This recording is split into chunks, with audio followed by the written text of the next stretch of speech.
Politics without the soap opera, with unfiltered constitutional conservative truth. The Conservative Review with Daniel Horowitz. And welcome back, fellow patriots, disregarded American taxpayers, and all-around common sense Americans, to the one and only Conservative Review podcast here at our Northern Command Center in Maryland for our first show on September 3rd. This is our first, let's just say, meteorological fall show. I know summer still goes on for another couple weeks, but you know, with the kids back in school, it certainly does feel like fall. And boy, this is just one other reason why I wish I lived in the South, where they start school much earlier. Man, it was getting dicey there with the kids. Just home every day, borders anything. So I'm glad they're back in school. Now, I thought Congress was going to be back in school, so to speak, today, but evidently they're still on vacation until next week. Now, in a perfect world, that would be a bad thing because we have a lot of grievances that we, the people, need addressed. And it would be nice if they came back and addressed them. But given that we don't have a party that will address our grievances, and the only grievances they will address are those of criminals and illegal aliens, and they will distract from those problems by grabbing our constitutional rights, I guess in that case, it's better they don't come back until next week, next month, or next year. But I was just thinking, as we head into September, where we're going to have a budget deadline. Now, Republicans already gave away the farm on the budget, but officially they do have to pass an appropriation bill. We have the Democrats controlling the House, where they will push with every fiber of their being, every false narrative, every false data point. With full passion, they will pound that lectern in pursuit of their agenda to let out criminals from prison and take away guns from law-abiding citizens. The question every patriot in this country should be asking is, well, okay, Democrats control the House, but don't Republicans control the Senate and the entirety of the executive branch? Shouldn't we see a competing, bold alternative agenda that pushes back against this and pushes for criminal control with every bit of intellectual fortitude, passion, and commitment that the Democrats push for control of guns in the abstract of law-abiding citizens?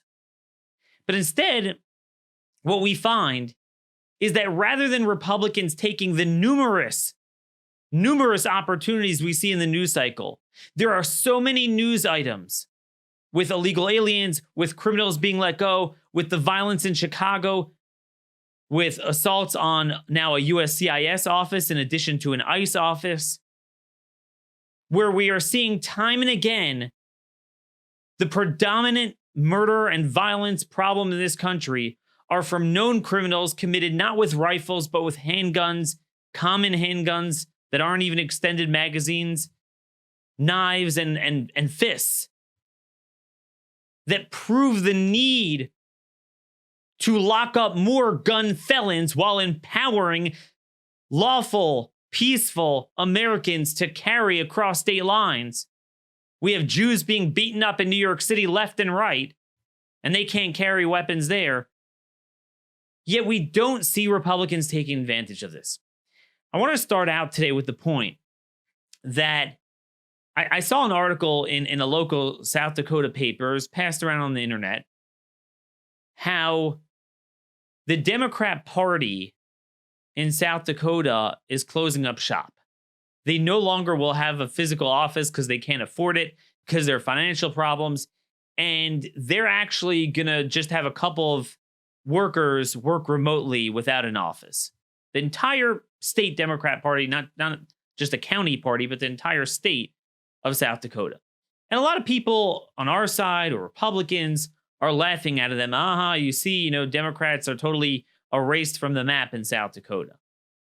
Now, remember we had a show last Thursday where we brought on a state legislator from Idaho, and we noted how the left has home field advantage in all 50 states. They have more of a presence policy-wise in red states than we have in red states, much less what we have in blue states, which is nothing. And I noted that there is no equivalent of Republicans being erased from the map, in blue states to Democrats being erased from the map in red states. Now, you might think, well, isn't this a great example? But here's the thing. See, Democrats might not have an official party of viability in South Dakota. But I'll tell you what they do have. They have the Republican Party promoting their agenda on any given issue. How many good things do you see coming out of South Dakota? You don't. Because Republicans are like Democrats. A lot of times, literally, Democrats just run as Republicans in those states. And this is how ultimately you and I get disenfranchised. There's no greater victory of the left than having the supposed right-wing party echo their talking points, validate their premises, slow walk our agenda while indulging their agenda, but also being used as a false flag to take some of the heat off of them and, raise the ire from disenchanted, disgruntled voters to blame Republicans for their policies. It's kind of like having their cake and eating it too. And this is what we have all over. We spoke about on Friday how the Arizona governor, Doug Ducey, Republican governor, is promoting in-state tuition for illegal aliens at a time when his state is being overrun with illegal aliens. And that's how you turn a state blue. By making the Republican Party blue. So A, you fulfill the blue policies anyway, even in a red state, but B, you wind up blurring the differences, and with Republicans not focusing on our agenda and our grievances, and instead magnifying the grievances of the left, guess what happens? People start agreeing with it. And that's how you turn a state blue. And with that, I want to turn to Texas. So we had another shooting in West Texas. Now, this clearly didn't fit the bill of a typical mass shooting with a manifesto and a pre-planned thing. It was more like the guy was a career criminal, which is like most of them are. Never served time in prison, by the way. He got probation, suspended sentences. Typical case.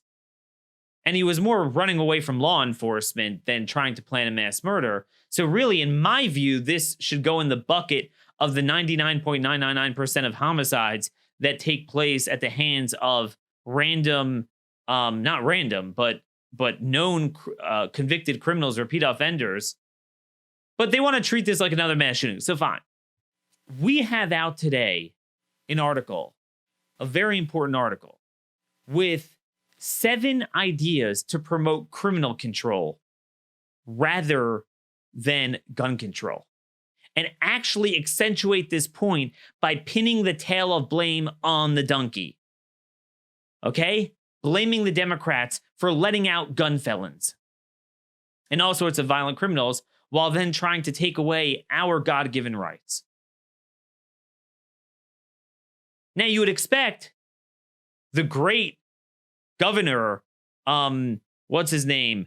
Greg Abbott, the great conservative governor of Texas, to be pushing our agenda, to be going after sanctuary cities, going after repeat offenders, going after gun felons, locking them up.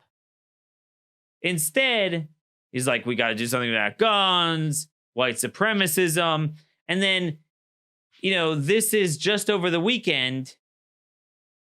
Where is he? This is from the Texas Tribune. Governor Abbott says mistakes were made in his fundraising letter before the El Paso shooting. Governor Greg Abbott said Thursday that mistakes were made in his fundraising letter that used alarmist language in calling to defend the Texas border and was dated one day before a deadly shooting that targeted Hispanics in El Paso. And it goes on to say, Abbott said he talked to members of the El Paso legislative delegation about the mailer and emphasized the importance of making sure that rhetoric will not be used in any dangerous way.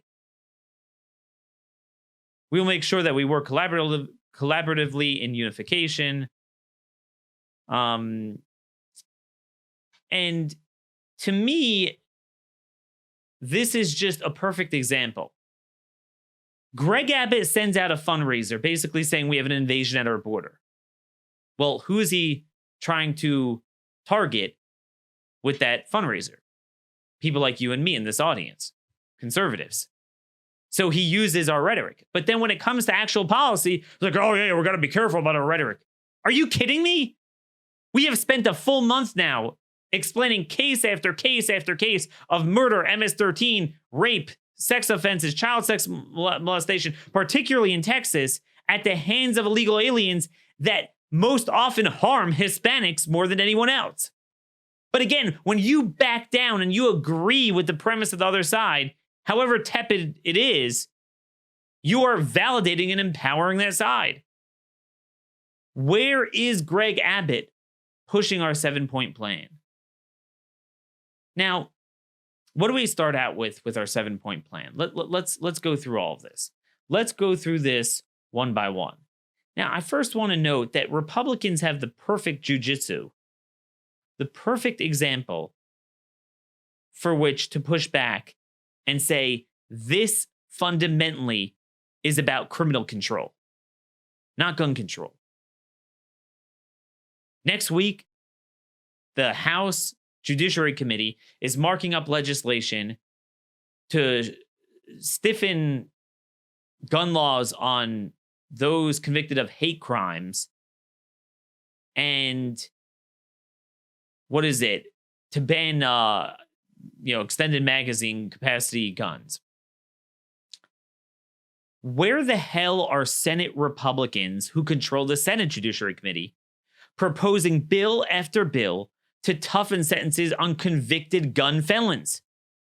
Convicted felons in totality, while empowering the right to carry by lawful citizens. And here's what they need to be using.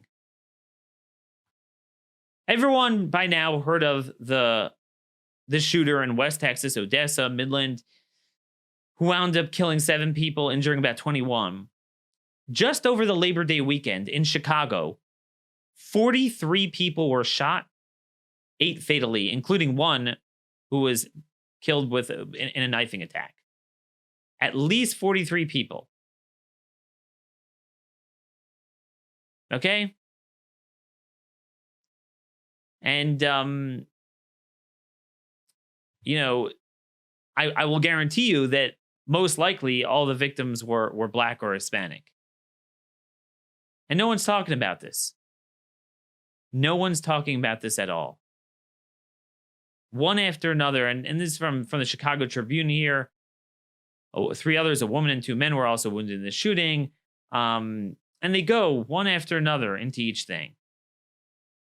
And as I've said many times, much of the violence in Chicago is being fueled actually by the transnational cartels, transnational gangs. That has a lot to do with our immigration policies, both at the border and in the interior of sanctuary cities.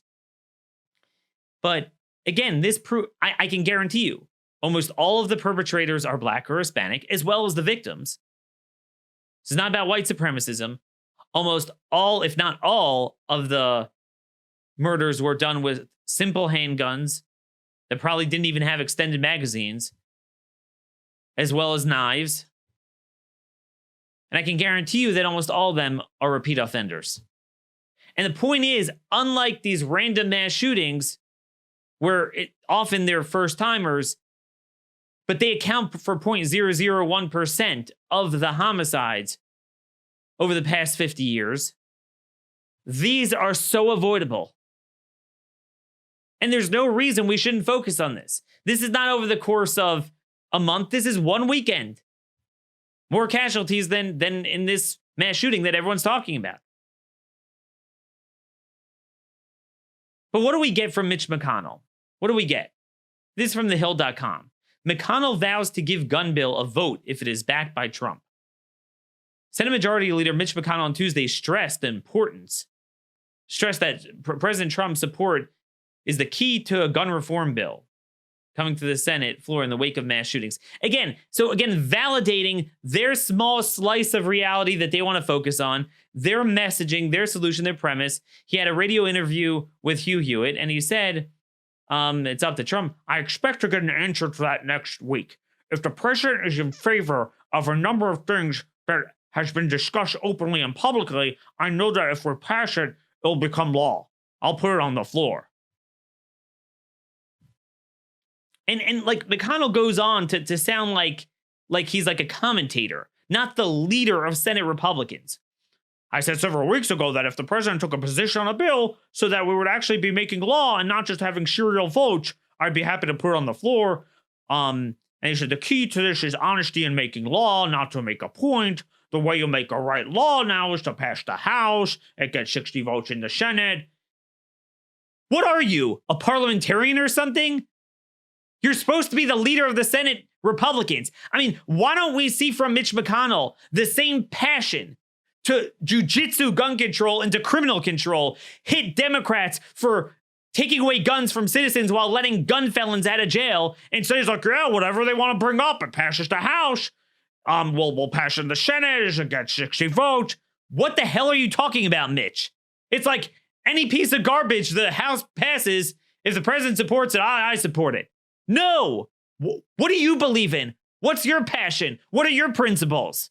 I mean, this is who we have running the Republican Party. Could you imagine Chuck Schumer or Nancy Pelosi acting like this? I mean, really?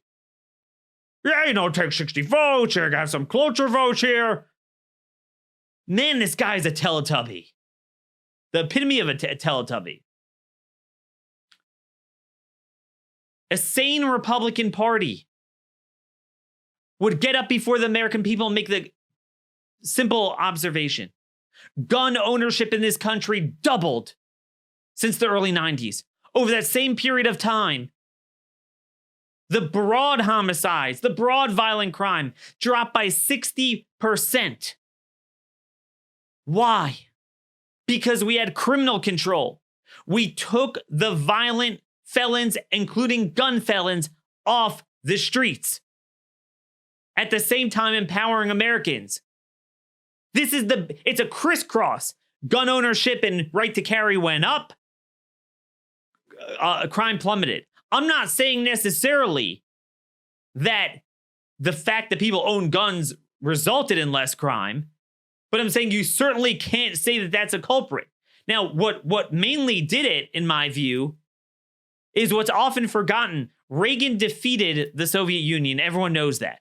But what a lot of people don't know is that until his gains were reversed the last couple of years with the reverse trend of pro-criminal laws that has taken shape thanks to Republicans joining with the Michael Dukakis agenda, Reagan defeated what seemed to be an immutable crime bubble starting in the late 60s, 70s, 80s.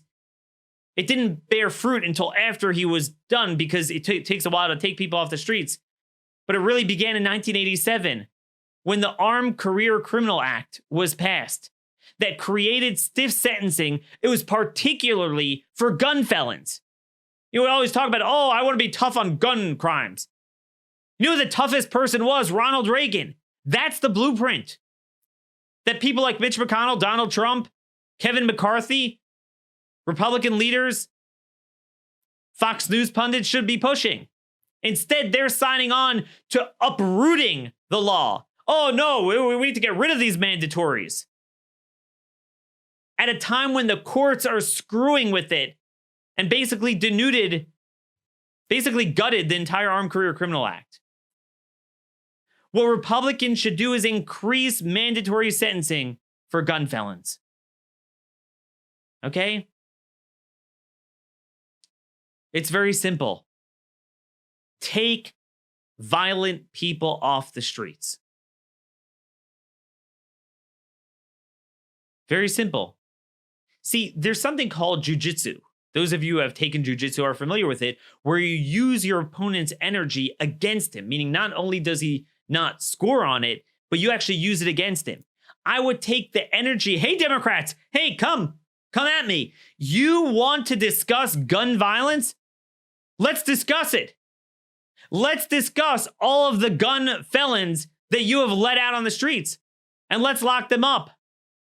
Increase mandatory sentencing for gun felons. You want to put something on the Senate floor, Mitch McConnell? Put something on the floor to increase mandatory sentences for gun felons. Very simple. You're targeting the people who committed crimes with guns. And I would do this in two ways. Both people who committed a crime with a gun, and then both people who are convicted of aggravated felonies, who then are caught possessing a firearm. Yet these people are let out on probation, and because of the jailbreak movement that doesn't want to break their trend of, oh, I'm trying to let people out, I don't want to increase the prison population. Oh, come on, he was just caught violating his probation with a gun. I don't want to lock him up again. That is the attitude of every single city like Chicago, Democrat politician in these cities. Republicans need to rub it in their faces and say, no, we'll have mandatory sentencing for these people. What are Democrats supposed to do? Oh, no, I'll let out gun felons. You want to talk about a vote to checkmate them? That's the vote. But no one's talking about this. And then just in general, the next item on my agenda is to actually make the mandatory minimum sentencing mandatory. See, there's all this talk about these draconian mandatory minimums. But the reality is, the courts, as always, screwed with it. They're no longer mandatory. They were mandatory from 1987 to 2005. And because of that, we had a 2-decade-long massive decline in violent crime. In comes the famous Booker decision in 2005 and said, you have to read the statute as saying they're advisory. So most people don't even get the mandatories anymore. Congress needs to fix the Booker decision. Take bad guys who use guns and other weapons, which there's plenty of them, off the streets, not guns out of the hands of law-abiding citizens. It's that simple. It's that simple. People forget the reason why Reagan was so successful with this, and he spoke about this all the time in his radio addresses. He understood this. That in a lot of liberal states, you had these people that were gangsters, they were doing drugs, they had felony possession of firearms, they were committing crimes with guns, but they were never nailed on first-degree murder. Heck, even some who were let out after a few years. And they saw people were escaping justice.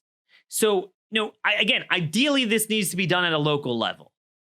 We all agree to that. But what Reagan saw a need at a federal level, what he did was say, hey, we're going to go and get federal prosecutors to target them on drug and gun charges. And they made stiff mandatory minimums for those two, and especially repeat offenders, hence the Armed Career Criminal Act. It was one of the greatest successes people forget about. That's how they took all these people off the streets. It wasn't just drugs. These were the people doing everything else, including murdering and maiming people with, among other things, the dreaded gun. Where is the criminal control agenda? But it gets worse than that. The courts are now screwing with gutting every provision of the Armed Career Criminal Act. 4 years ago, in Johnson v. U.S., the Supreme Court said that the crime of violence provision in the ACCA is unconstitutionally vague. That's the aggravated felony, crime of violence. So it doesn't list every single thing that a person could do that would be subject to the mandatories, and it defines it very clearly, but there's this new trend in the courts that everything is unconstitutionally vague when it comes to criminal law. And then 2 years later in the Welch case, they made it retroactive, meaning the first time ever applied their new phantom constitutional interpretation retroactive, letting thousands of the worst career gun felons and other violent individuals out of prison. They were able to reopen their sentence, get early release, and then certainly all the new ones who weren't convicted or given a slap on the wrist as a result of the new interpretation. Just this year, in the Davis case, a couple months ago, Justice Neil Gorsuch joined with the 4 liberals and expanded this assault on the ACCA by saying that 924C3 convictions, these are 924C, anyone who knows, if you're talking about guns, we should be talking about 924Cs. That's the statute that prohibits using or carrying a firearm during a federal crime of violence. Okay, you're using a firearm during a crime of violence, right? So if we're worried about gun violence, these are the people we should be targeting. So they said that the use of crime of violence in that context was also vague. That was gutted. That was a case there of armed robbers who were caught, breaking into convenience stores and aiming short-barreled shotguns at store clerks. No, they get to avoid sentencing now. Everyone's saying, do something. We must do something about gun violence. We have the Supreme Court saying, these laws are unconstitutionally vague, allowing the worst gun felons, robbers, murderers, gangsters, cartel dudes to get off with a slap on the wrist or vacate their sentencing. And to this day, not a single bill has been brought forth in Lindsey Graham's Senate Judiciary Committee to fix these court rulings. Not that I believe that we should have to even do this, but if we're going to say the courts are God, then at least let's fix this. Where is that same degree of passion, of intrepidness, of commitment from Lindsey Graham and Senate Judiciary Republicans that control that panel to push back against violent gun felons let go by the left and their stupid courts and politicians, the same way the Democrat-led House Judiciary Committee is pushing to strip guns away from law-abiding citizens. And that's the thing. If you want to talk about violent felons possessing guns, see, hate crimes is BS because that's very notional. They could start convicting this show for hate crimes, and then say, hey, you can't own a gun. The more concrete legal definition we should all agree to is someone convicted of an aggravated felony.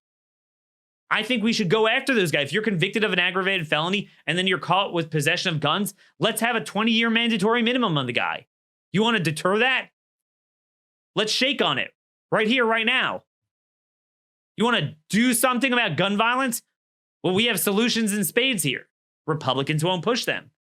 If Republicans don't push them, Democrats don't feel the pressure to deal with it. Now, imagine, rather than running away from the Second Amendment, if Republicans actually pushed this aforementioned agenda against violent gun felons, for them to then come back and say, you know what? Now we're going to empower citizens to carry and expand their right to have good guys carry guns.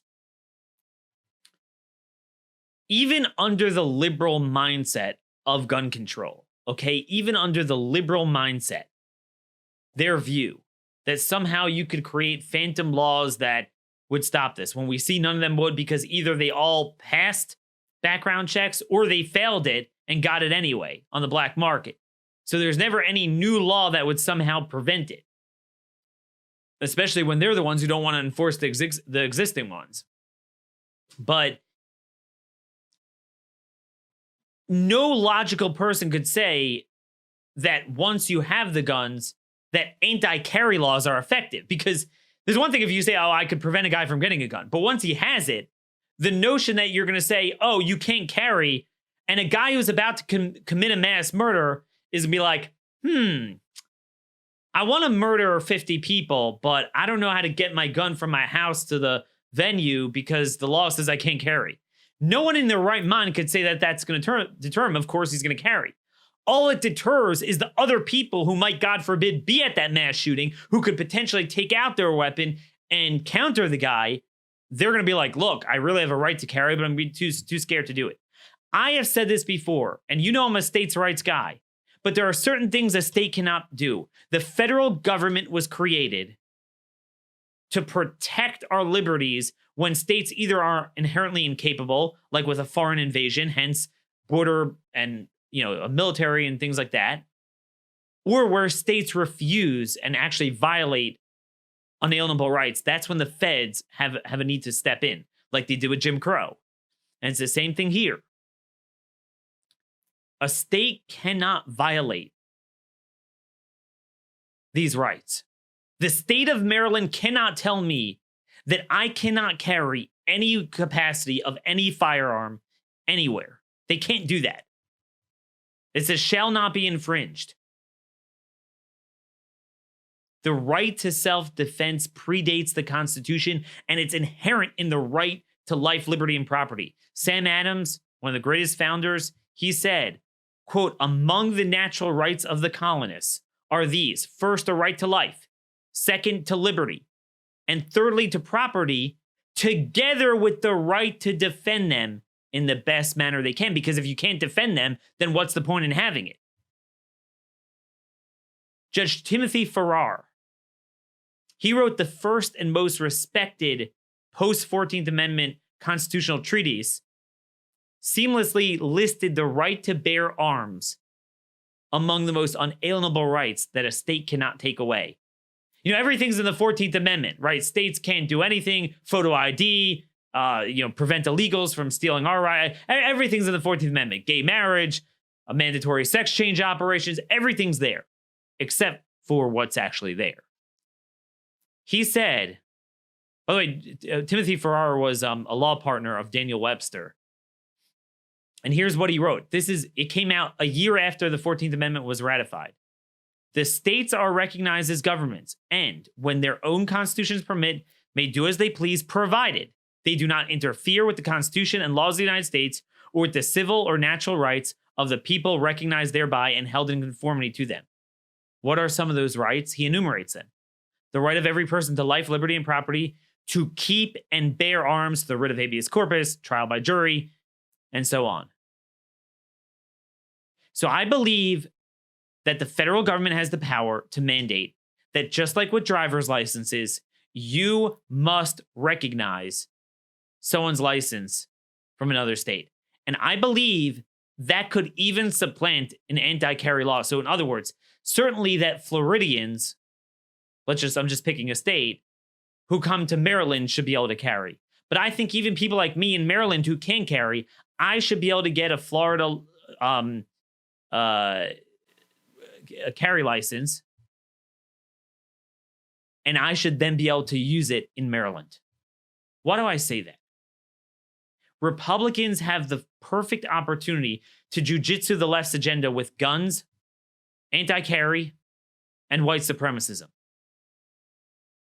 There's a dirty little secret going on that no one wants to talk about.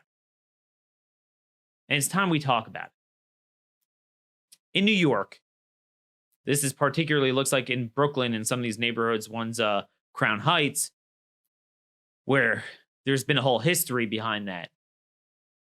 Jews are getting beaten left and right. I mean, everything is Nazis now, right? Everyone's a Nazi. Everything is Nazis to the left. I mean, you want to know what looks like 1938 era Germany? I mean, dude, left and right. This guy attacked with a rock. This is just over the weekend. Orthodox Jew belted by thugs on Brooklyn Street. Police are looking, this is for the Jewish press, police are looking for two men suspected of attacking Orthodox Jewish men in front of a Brooklyn synagogue. CBS News reported Sunday night. Police say that this has been the third attack on an Orthodox Jewish man in Brooklyn in less than a week. The attack took place in Midwood on Saturday night. Basically, there were two men who were drinking in front of the synagogue, and the men pushed their victim in the ground, pulled his belt, and began whipping him in the face repeatedly.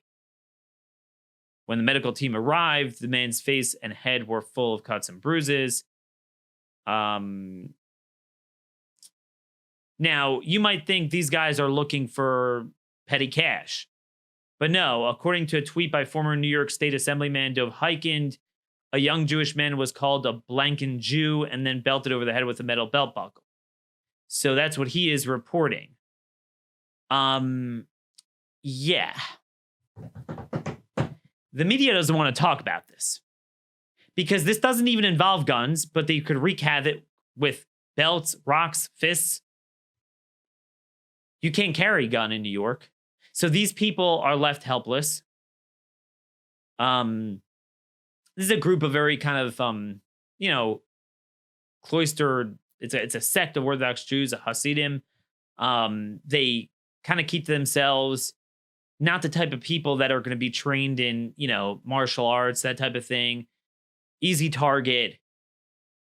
Certainly, they know they're not carrying weapons, and certainly you're not allowed to carry a firearm in New York. Republicans, if they were smart, would use this to demand that Jews in New York be allowed to carry. This is exactly why we have the right to carry. New York is in violation of civil rights, and the federal government needs to step in. This is the perfect jujitsu. I can guarantee you not a single one of these attackers is at all in any way white. Okay, that's just a reality here. I'm looking for another article here. I'm trying to find this. But they talked about is mainly black, but also Hispanic. It's from Tablet Magazine. And we don't do anything about it. They won't talk about this because this is all motivated by blacks and Hispanics. And by the way, my understanding is in that neighborhood, a lot of them are not kind of traditional American blacks. They are Haitians. So that's another deal. We've let in a lot recently. Real nice, real nice. This is not happening in Mississippi, Alabama, Texas. This is happening in blue New York. And no one holds them accountable, both for the anti-Semitism and for the lack of self-defense. Why are Republicans running away from the Second Amendment when they could shove this in their face? And I guarantee you, most of these punks were probably arrested at some point, or now NYPD, if you saw the article last week, they're having a hands-off approach. Forget about convicting and sentencing people. A lot of times they're not even arresting anymore because they're scared of getting accused of doing stuff. They're not even arresting them. So free reign, weak on crime, tough on guns, so good people can't carry guns. And then you have a bunch of anti-Semitic thugs who, by the way, are not white, which is why the media won't talk about this. But we will talk about it. Just beating people really badly. I mean, I haven't followed this closely enough, but you read some of these articles. And the only way you really find this out is like, local Jewish media. It's not really being covered. I mean, they're scared to do their things. They're scared to go out. They're scared to, evidently they hang out outside the synagogues and attack these people coming out.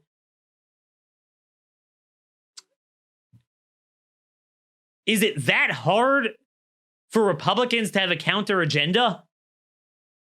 Chicago. Endless shootings. In a gun control city full of people let out of jail and never locked up. New York, full of anti-Semitic beatings when Jews can't carry guns. Again and again. But people like Greg Abbott are they just don't know what to do with themselves. Just promote Democrat talking points.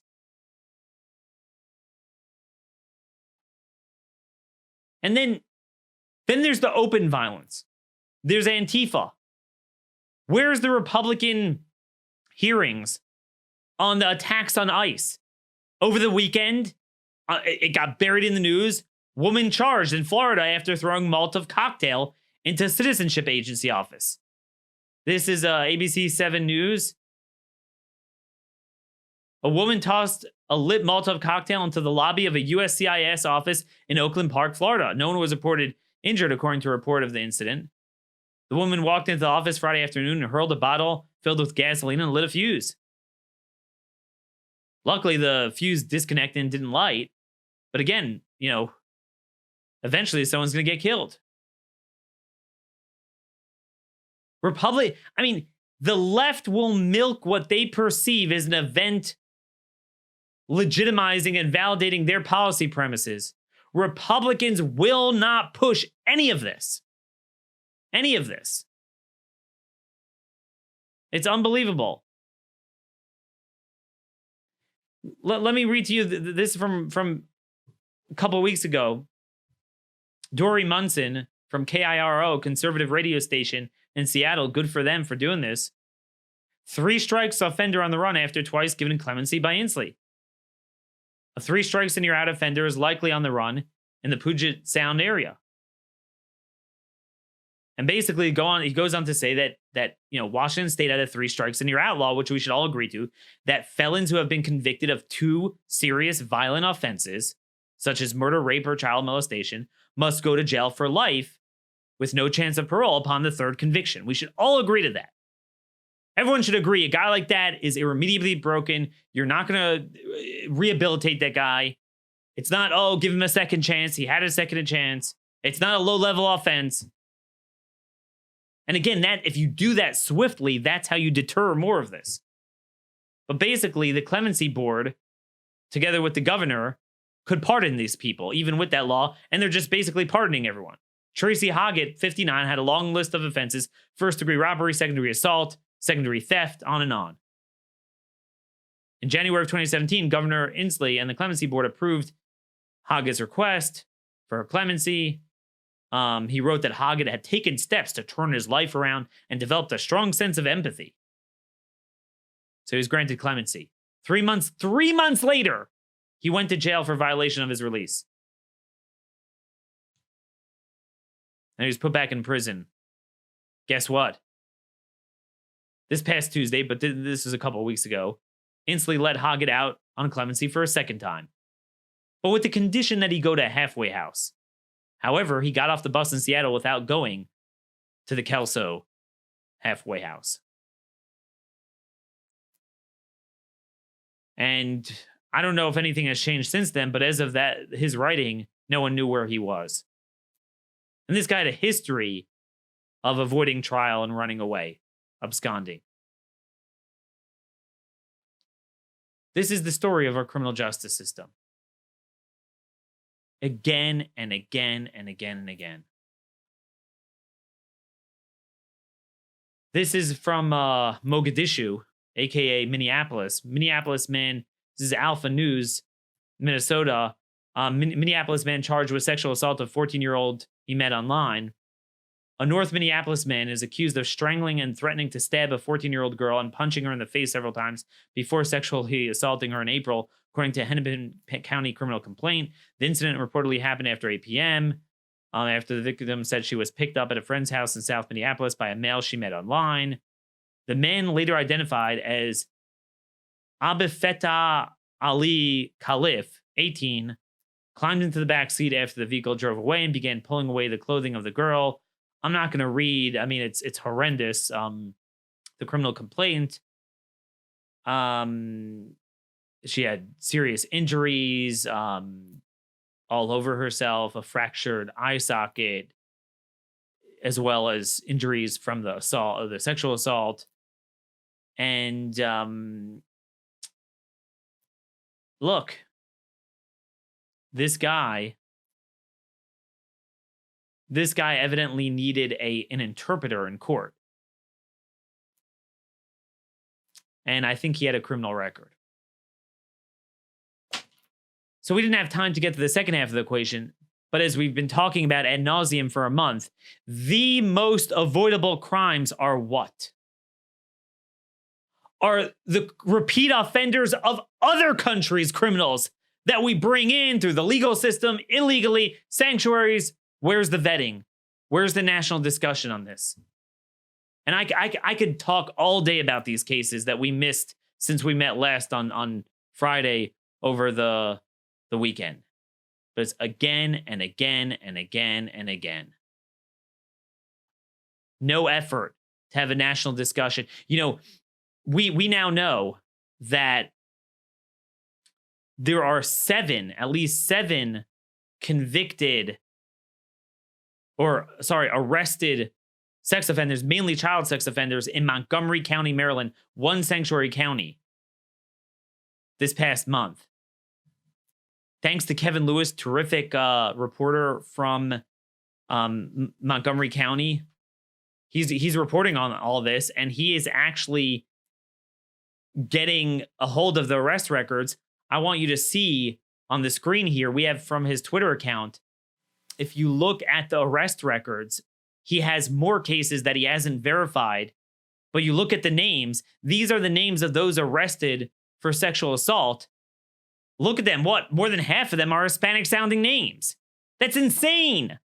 Again, most Hispanics, like Americans, are law-abiding citizens. I mean, Hispanic Americans, they don't do this. But what this tells you is likely they're people we let in recently or mainly illegally, and they're attracted to Montgomery County because it's a sanctuary. And if not for sanctuaries, they wouldn't be here. We are importing needless crimes, heinous crimes, terrible crimes. And we don't do anything about it. Nothing. Where is the effort to punish sanctuary cities, have Congress cut off grant programs, and use that funding for a victim of illegal aliens crime fund? Slam that bill on the floor and let Democrats vote against it. Allow citizens to sue sanctuary cities. Just unbelievable. We don't have time to get to this. We're out of time here, but we're going to go more on this tomorrow with illegal aliens. Kate Steinle, the murderer, was now let off on the remaining charges of gun charges. He was acquitted on gun charges. He was already acquitted for murder. First degree, second degree, third degree, even what's ostensibly fourth degree, involuntary manslaughter. He was acquitted. But the guy admitted to holding a gun. He was 5 times deported, 7-time convicted felon. And he was an illegal alien, so he certainly couldn't possess a gun. He was acquitted on felony possession of firearms. Where are Republicans talking about this? Where are the committee hearings about Kate Steinle's murder and how to close these judicial loopholes to ensure that repeat offender criminal alien gun felons are convicted on gun felonies? Nothing. Where's the effort to better vet criminal aliens and terrorists coming in this country needlessly?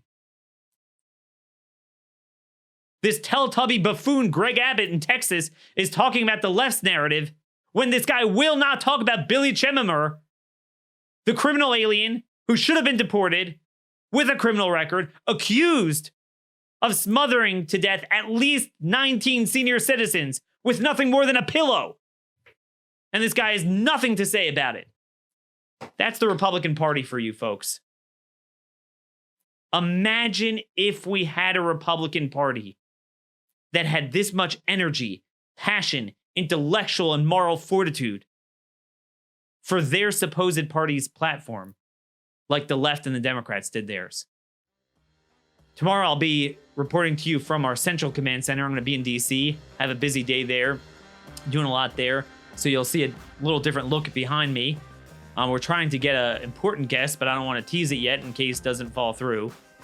But we're going to keep on this agenda because nobody else is speaking for the forgotten American citizen, American taxpayer, victim of crime, and those of us who don't want our constitutional rights taken away so that we could lie, shield, and obfuscate for the worst criminals in this countty. Till tomorrow, thanks for listening, and God bless.